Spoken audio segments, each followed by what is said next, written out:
Okay, अभी पद सुनेंगे हम। आज मोनिका दीदी का है और पद में से लट्टू हो गई तो देखता है कैसे पद प्रैक्टिस किया।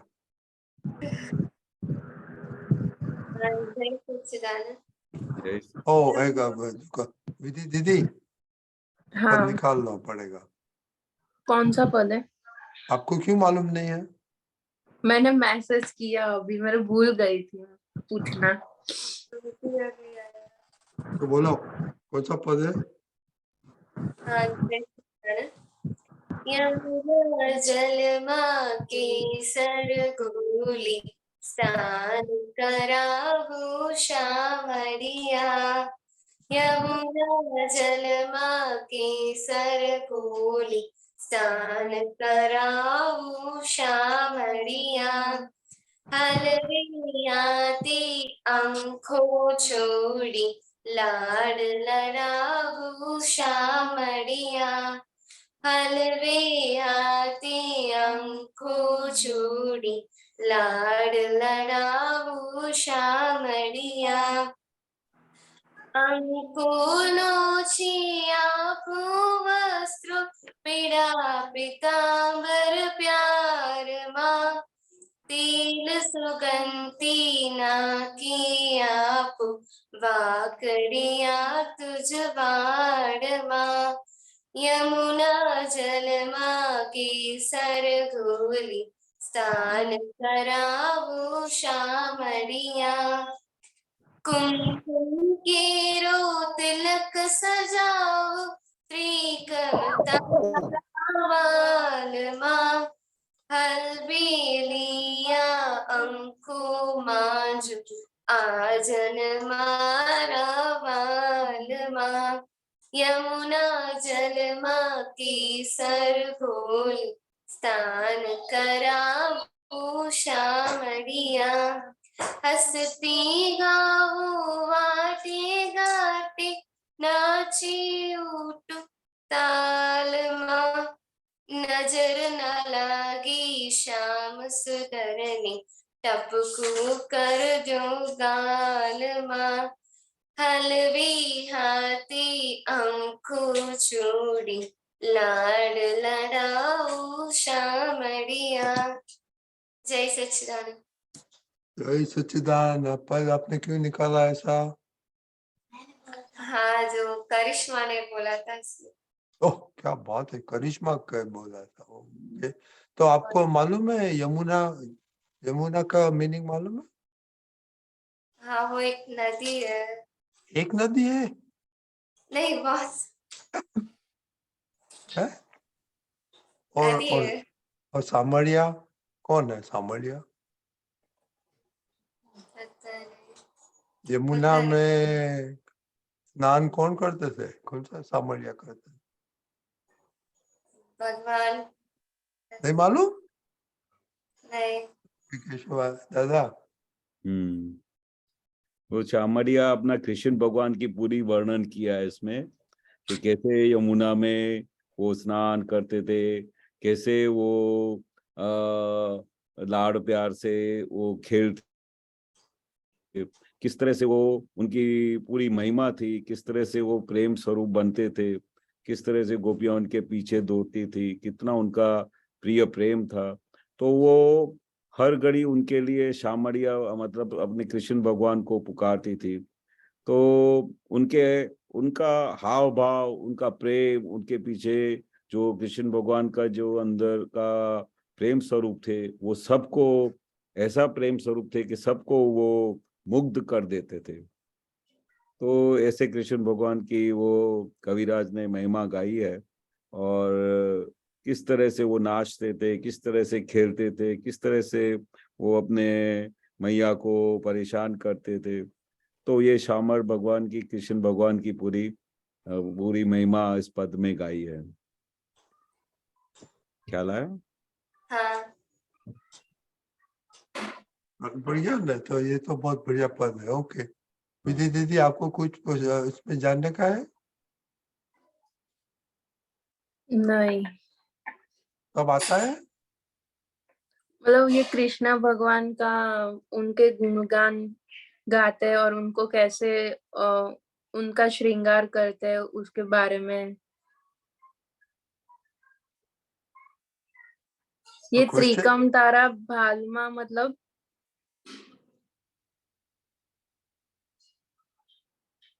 क्या છે? कुमकुम केरू तिलक सजावू त्रिकम तारा भालमा। यशवंतजी त्रिकम तारा भालमा એટલે त्रिकरण भगवान जो थे कैसे उनको तिलक करते थे, कैसे उसको सजाते थे और उनके ताल में नाचते रहते थे। उनके जैसे ताल बजता था, जैसे मुरली बजाते थे ना, तो उसकी मुरली के ताल में उनके उसमें भाव में आ जाते थे। अलबेली आंखों में आंजू अंजन मारा वालमा, उनके प्यार में, उनकी आंखों में जो अंजन था, उनकी आंखों में जो प्रेम था, वो कृष्ण भगवान को गोपियां जिस तरह से देखती है, पूजती है, उनके साथ रहती है, तो उसके बारे में लिखा हुआ है। ओके। બીજું કઈ પૂછવું છે? हंसती जाऊं वाटे घाटे नाची उठू ताल में, जैसे वो ताल में करे तो नाच उठते थे। हाँ। और श्याम सुंदर को कहीं नजर न लगे तो उनको टपको मार देते थे, जैसे नहीं काला तिलक मारते हैं। हाँ। ऐसे गोपियों ने वर्णन किया है पूरा। मोर मुकुट माथे पहराऊं मोली आपू हाथ में, वो जब तक मोली नहीं बजाते थे तो उनको चैन नहीं आता था, तो जैसे ही वो हाथ में आके बार बार उनको मोली देते थे कृष्ण में कि आप बजाओ। और कृष्ण कृपाणु निरखी शोभा वारी जाओ तारा वाल मां, मतलब उसके ऊपर कुर्बान हो जाते थे। इतना उनका प्रेम स्वरूप था। जैसे हम दादा भगवान को देखते थे ना, तो हमको भी ऐसा ही होता था कि हम दादा के प्यार में मतलब ऐसे हो जाते थे कि भाई उनके ऊपर कुर्बान हो जाए। दादा जो बोले ऐसा करने को तैयार होते थे। और जैसे दादा हंसते थे तो हम सबको, हमारे सबके चेहरे पे मुक्त हास्य आ जाता था। ऐसे ये कृष्ण भगवान की पूरी महिमा है कि कैसे कृष्ण भगवान जिनको पूरा ज्ञान प्रकट हो जाता है ना, तो उनकी उनकी जो पूरा अस्तित्व है ऐसा जबरदस्त खिल जाता है कि उनको देखने को ही मन रहे। भाई उनके उनकी आंखों में से कोई उज्जवल ही नहीं हो सके। ऐसे कृष्ण भगवान की पूरी महिमा गाई है, वैसे ही हमारे लिए दादा भगवान कृष्ण भगवान का स्वरूप होके हुए थे। तभी हमको भी ऐसा ही लगता था कि दादा से एक सेकंड के लिए भी दूर नहीं हो, बस देखते ही रहे दादा को। दादा किस तरह से हंसते, किस तरह से बात करते, हर घड़ी यही। और सुबह जाते थे तो रात को 11-12 बजे तक हमको याद भी नहीं रहता था कि हमको कहाँ जाना है, हमने खाना खाया है नहीं खाया। जैसे गोपियां बताते हैं ना, तो कृष्ण भगवान को गोपियां देखते सब भूल जाती थी, उनको घर हाँ। जाना है वो भी भूल जाती थी। तो ये जैसे उन्होंने महिमा लिखी है, वैसे ही हमारे दादा भगवान कृष्ण स्वरूप, जो कृष्ण के पुजारी थे, वो ऐसे ही दादा भगवान को कृष्ण का स्वरूप देखते थे, तो उनके ऊपर ऐसे मुग्ध हो जाते थे कि वहां से हिलने को मन नहीं होता था। राइट। ऐसा वर्णन किया है कृष्ण भगवान। हाँ। તો ક્વેશ્ચન है વિજયજી, નાચી ઉઠું તાલમાં, તમારે કયું થાય છે કોઈ વાર તાલમાં? આપણે ગુજરાતીમાં વાતો કરીએ આપણે, કોઈ તાલમાં નાચ્યું? કયા તાલમાં તમે નાચ્યું હતું? એટલે જયારે કીર્તન ભક્તિમાં જઈએ ત્યારે એવું થાય, એટલે જયારે બહુ કીર્તન ભક્તિ સરસ જામી હોય ને ગરબા કરવાનું થાય ત્યારે આમ થાય કે લાઈક એક તાન ચડે એવું કે ને. એટલે હું નાની હતી ને ત્યારે જે દાદા ને બધા હોય ને એ મંજીરા લઈને આગળ એવું મતલબ ગરબા જેવું કરે. તો હું મમ્મીને પૂછું, મેં કીધું મમ્મી આ દાદાને કેમ આવું કરે છે? તો કે તને ખબર પડશે તું મોટી થઈશ ને એટલે. એ લોકોને કીર્તન ભક્તિ જેમ તમે સોંગ સાંભળો છો ત્યારે તમે કેવા ડાન્સ કરો છો, એવી રીતે કીર્તન ભક્તિ સાંભળે ને એટલે આમ ગરબા કરવાનું મન થાય. અને હવે અત્યારે સમજાય છે. વેરી ગુડ યાર. કરેક્ટ. બીજું કઈ તમારે પૂછવું કેવું છે? આજે તો કોઈ ક્વેશ્ચન નથી, તો આજનો કેવો દિવસ રહ્યો? પોઝિટિવ નેગેટિવ વાત કરો તમે. કોલેજ કેવી રહ્યું? એક મિનિટ. આજે હું રાત્રે નક્કી કરીને સુઈ ગઈ હતી ને સવારમાં પણ દાદા સાથે શક્તિ માંગી હતી કે બધાનામાં મને શુદ્ધાત્માના દર્શન થાય. તો આજે મારો એક્સપિરિયન્સ બહુ સારો રહ્યો. અને એક વખત દીપક દાદાએ બી કીધેલું કે નાનામાં એટલે કોઈની સાથે આપણો આઈ કોન્ટેક્ટ પણ થાય ને તો ત્યાં પણ આપણો હિસાબ છે. એટલે એ મને બધે દેખાયું કે જ્યાં બસમાં કે કોલેજમાં જેમની સાથે મારો લાઈક બોલવાનું થયું એમનામાં શુદ્ધાત્મા દેખાયા અને એવું લાગ્યું કે આ વ્યક્તિ સાથે મારો હિસાબ છે. યશોદા તો આ ફાયદામાં નીકળી ગયા વિધિ દીદી આજે. બહુ સારું. આ બહુ સારી ડેવલપમેન્ટ કહેવાય કે આમ ખબર પડી જાય કે ભાઈ ક્યાં હિસાબ છે અને કઈ જગ્યાએ આપણે સાવચેત રહેવાનું છે, કઈ જગ્યાએ આપણે અલર્ટ રહેવાનું છે. કોઈ પણ જગ્યાએ આઈ કેચઅપ થાય તો ત્યાં આપણે બહુ જાગૃતિ રાખવી પડે. અને આપણે એવી જાગૃતિ કે શુદ્ધાત્મા દેખાયા એટલે આપણે છૂટ્યા, શુદ્ધાત્મા નહીં દેખાયા તો આપણે અટકી ગયા. એટલે દાદા કહેતા હતા કે જે જગ્યાએ શુદ્ધાત્મા દેખાય છે એટલે તમે મુક્ત થઈ ગયા. પણ જે જગ્યાએ શુદ્ધાત્મા નહીં દેખાયા તો ગમે ત્યારે બી લપસી પડાશે, ગમે ત્યારે બી લપસી પડાશે. એટલે આપણે આ દાદાની સાયન્સ છે એટલે આપણે પ્રોટેક્શન મળી શકે, દાદાની આજ્ઞા છે એટલે પ્રોટેક્શન મળી શકે, દાદાની સમજણ છે એટલે પ્રોટેક્શન મળી શકે. જો એ આપણા હાથમાંથી નીકળી જાય તો દાદા કે ઢગલે ને પગલે સ્લીપરી કાર છે. અહીંયાથી બહાર નીકળ્યા એટલે પછી સમજી જવાનું કે બહુ અલર્ટ થયું. બધા હથિયારો, બધા ચારે બાજુથી તલવારો દાદા કે બધી બહાર કાઢીને પછી બહાર નીકળવાનું. જો એ અલર્ટનેસ નહીં રાખીએ ને તો ક્યારે તમારા પર વાર થઈ જાય ખબર જ ના પડે. પાસે તલવાર હાથમાં હોય તો કોઈ બી સામે આવે તો ધડ કરીને કાપી કાઢીએ. એટલે આવી રીતે હથિયારો તૈયાર રાખવાના. કારણ કે જો આવું હથિયારો બહાર તૈયાર ના રાખીએ તો બહાર તો બહુ સ્લીપરી છે. દાદા કે બહાર તમે નીકળ્યા નથી તો બધું સ્લીપરી કાર છે, ક્યારે પડી જાય ખબર નહીં. એટલે બહુ અલર્ટ રહેવા જેવું છે. એટલે બહાર નીકળીએ ને તો બધા પ્રોટેક્શન કરીને નીકળવાનું. અને શુદ્ધાત્માનું તો લક્ષ ચૂકવાનું જ નહીં. બહાર નીકળ્યા કે તરત જ એક જીવાત્મામાં શુદ્ધાત્માની જોવાની દ્રષ્ટિ રાખવાની. એટલે બધામાં તો નતા દેખાયા પણ મને જેમના માટે એવું થયું કે આ ભાઈ કેટલા જાડા છે, આ ભાઈ કેવા છે, આમ છે તેમ છે. એટલે પછી મેં કીધું ના, એમનામાં ભલે એમનું પેકિંગ એવું છે પણ એમનામાં શુદ્ધાત્મા તો છે ને. એટલે એમનામાં જ દેખાયા, બાકી જે બીજા હતા એમનામાં નથી દેખાયા, એકમાં નથી દેખાયા. જેમનામાં લાઈક મેં કઈ જોયું ને કે આવા છે, આમ છે, તેમ છે, એટલે મને દેખાય એમનામાં. પણ પ્રેક્ટિસ પહેલી રાખવાની કે કોઈ બી બાકી રહી ના જાય. જેવી રીતે રાગ અને દ્વેષ હોય છે ને તો સારા હોય તો એકદમ ત્યાં દેખાય, અથવા તો ત્યાં બહુ કડવા હોય તો દેખાય જ નહીં, કે ત્યાં તો મોડું જ બદલી કાઢે. એવું નહીં, આપણે શુદ્ધાત્મા કોઈ બી જગ્યાએ ચૂકાય નહીં. એનું નામ જાગૃતિ કહેવાય. બરાબર. એનું નામ આપણે કરેક્ટ દ્રષ્ટિ મળી. શા માટે કે કોઈ જગ્યાએ એવું કહેલું છે કે એકમાં જોવાનું અને બીજામાં નહીં જોવાનું? ના, એવું નથી કહેલું. એવું બી નથી કે એકમાં શુદ્ધાત્મા છે બીજામાં નથી, એવું બી નથી. એટલે દરેક જીવાત્માની અંદર શુદ્ધાત્મા ભગવાન છે એટલે દરેકના દર્શન કરવાના, કોઈ બી ચૂકાઈ ના જાય. બરાબર. દાદા એક વખત એવો સરસ દાખલો બી આપેલો કે ભાઈ ઘણી વખતે શું થાય, બસમાં બેઠા હોય તો બધામાં એક વખત શુદ્ધાત્મા જોઈ લીધું તો પછી કે હવે બધામાં જોઈ લીધા તો પછી થાકી જાય, હજુ તો 1 કલાક બાકી છે.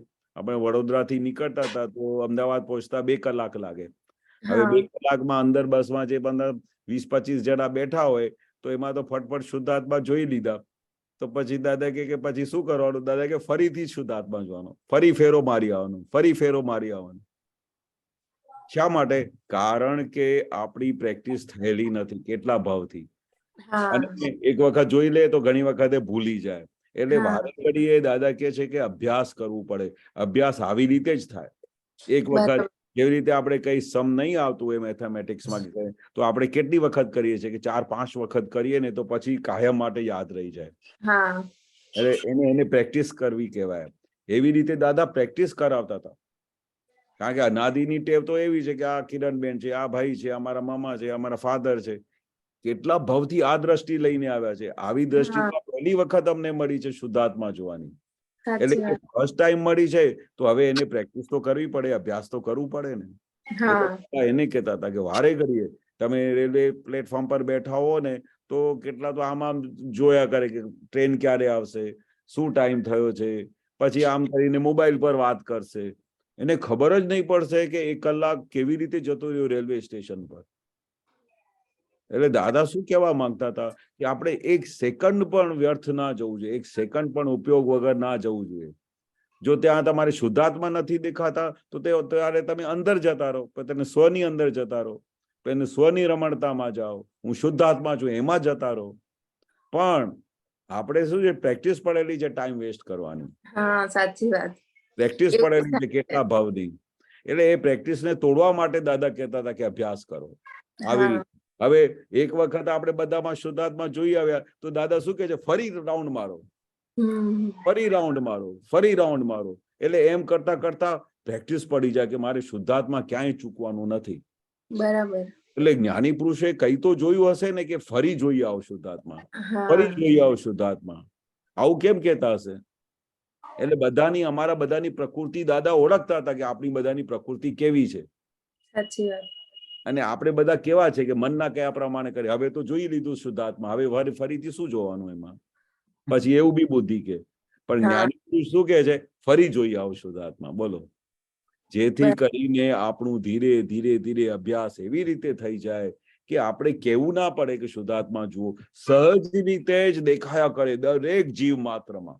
બરાબર. દરેક જીવ માત્રમાં એક જીવ પણ બચી ના જાય શુદ્ધાત્મા જોવા વગર. સાચી વાત. એવું દાદા કહેવા માંગતા હતા. અને હા એક વખત પ્રેક્ટિસ પડી ગઈ બધાની અંદર શુદ્ધાત્મા જોવાની, ફરી તમે કોઈ દિવસે મિસ ના કરી શકો. અને પછી સહજ રીતે જ દેખાયા કરે. પછી બરાબર. તમારે પ્રેક્ટિસ કરવાની જરૂર ના પડે. આખું વિજ્ઞાન કેવું છે, કરવું ના પડે, સહજ રીતે થયા કરે. હા એનું નામ અક્રમ વિજ્ઞાન. કરવું ના પડે. દાદા શું કે છે, અમારા વિજ્ઞાનની અંદર મહેનત કરવાની નથી, કશી મહેનત કરવાની નથી, ખાલી જોયા જ કરવાનું છે. હા એટલી ટોપ ઉપર વસ્તુ આપી છે દાદાએ. કારણ આપણી જે બુદ્ધિ છે કે આપણી વિચારના જે શક્તિ છે ને ત્યાં પહોંચતી નથી કે દાદાએ અમને શું આપ્યું છે. જો સાચી વાત. એ ખબર પડી જાય ને તો એ વસ્તુને છોડે નહીં. હા એની જે વેલ્યુએશન પકડાઈ જાય ને દાદાની વસ્તુની, તો એને છોડે જ નહીં, 1 સેકન્ડ માટે છોડે નહીં. આ રૂમમાં અડધો 1 કલાક બી મળી જાય ને હા કોઈને, તો એ અડધો કલાક એવી રીતે ઉપયોગ કરે ને કે તમે કલ્પના ના કરી શકો. સાચી વાત છે. એક તો કાર્ડ એવું છે ને આપણું કે આપણે 1 મિનિટની ફુરસદ મળતી નથી. 1 મિનિટની ફુરસદ નથી. સવારથી ઉઠ્યા કે રાત સૂતા સુધી દોડમ દોડ, કોલેજમાં જવું, અહીંયા જવું, પેલું કરું, તેવું કરું, ઘરમાં મમ્મીને હેલ્પ કરવી, આમાં કરવી, પછી સરવાળે જોવા જઈએ તો આપણે તો કશું એક વિચાર કરીએ તો અમને તો 1 મિનિટ બી મળતું નથી. એટલે દાદા શું કહેતા હતા, આવા ટાઈમની અંદર જો તમને થોડું બી ટાઈમ મળી જાય ને તે વખતે દાદાનું કામ કરી લેવાનું. કારણ કે આપણી પ્રેક્ટિસ થઈ નથી, આપણું અભ્યાસ થયું નથી. એટલે દાદા કહેતા હતા કે જ્યારે બી ટાઈમ મળે ત્યારે પ્રતિક્રમણ કરજો, જ્યારે બી ટાઈમ મળે ત્યારે સામાયિકમાં બેસી જજો, જ્યારે બી ટાઈમ મળે શુદ્ધાત્માના ચોપડો ખોલીને બેસી જજો. એવું શા માટે કહેતા હશે જ્ઞાની પુરુષ? કારણ કે જાણતા હતા કે એક તો ટાઈમ મળતું નથી અને જ્યારે ટાઈમ મળે તો ત્યારે આપણા લોકો કેવા છે એ બધું પછી જાતનું શોધી કાઢે, એવું બધું શોધી કાઢે કે આપણું બ્રેન કામ ના કરે. હા એવું જ છે. કેશવજી ટાઈમ મળે તો પછી ફ્રેન્ડ સાથે વોટ્સઅપ મેસેજ કરવાના હોય. હા એ જ કહું છું, કળિયુગમાં દાદા કે ને કે એટલા બધા સાધન છે ને ટાઈમ પાસ કરવાના કે કલ્પનામાં ના આવે. વિધિબેન તમે એવું કરો છો? ના એવું નથી કરતી હું. તો મારા ફ્રેન્ડ્સ બહુ ઓછા છે એટલે લાઈક ભણવા પૂરતી જ વાત હોય, બીજી કોઈ આડી અવળી વાત નથી થતી અમારે. Very good. બહુ સારું. કેશવ દાદાએ કહ્યું તમે ઘરમાં મમ્મીને હેલ્પ કરો, ટાઈમ મળે છે? હા મળે છે. હેલ્પ કરો છો? એટલે સવારમાં હું જયારે કોલેજ જઉં ત્યારે મારું બેડ સરખો કરીને જઉં, પછી મારા કપડા ને બધું મશીન પર નાખી દઉં, પછી ગોઠવવાના ગોઠવી દઉં, પછી મારું ટિફિન ને એવું જાતે બેગમાં મૂકી દઉં, અને ઘરે આવીને બી મારું જે રૂટીન કામ બધું બેગમાંથી આ કાઢો તે કાઢો, પછી ડિનર પછી પણ બધું કામ મમ્મીને હાથ કરાવું, સમટાઈમ્સ વાસણ બી ઘસી નાખું. બહુ સારું, વેરી ગુડ. આજે છોટી કેમ ના આવી? એને તો હોમવર્ક બહુ વધારે છે, રિવિઝન લખવા આપ્યું છે. Okay, very good. સોરી તમારો ટાઈમ આજે વધારે લીધો. ના, મારો પ્રશ્ન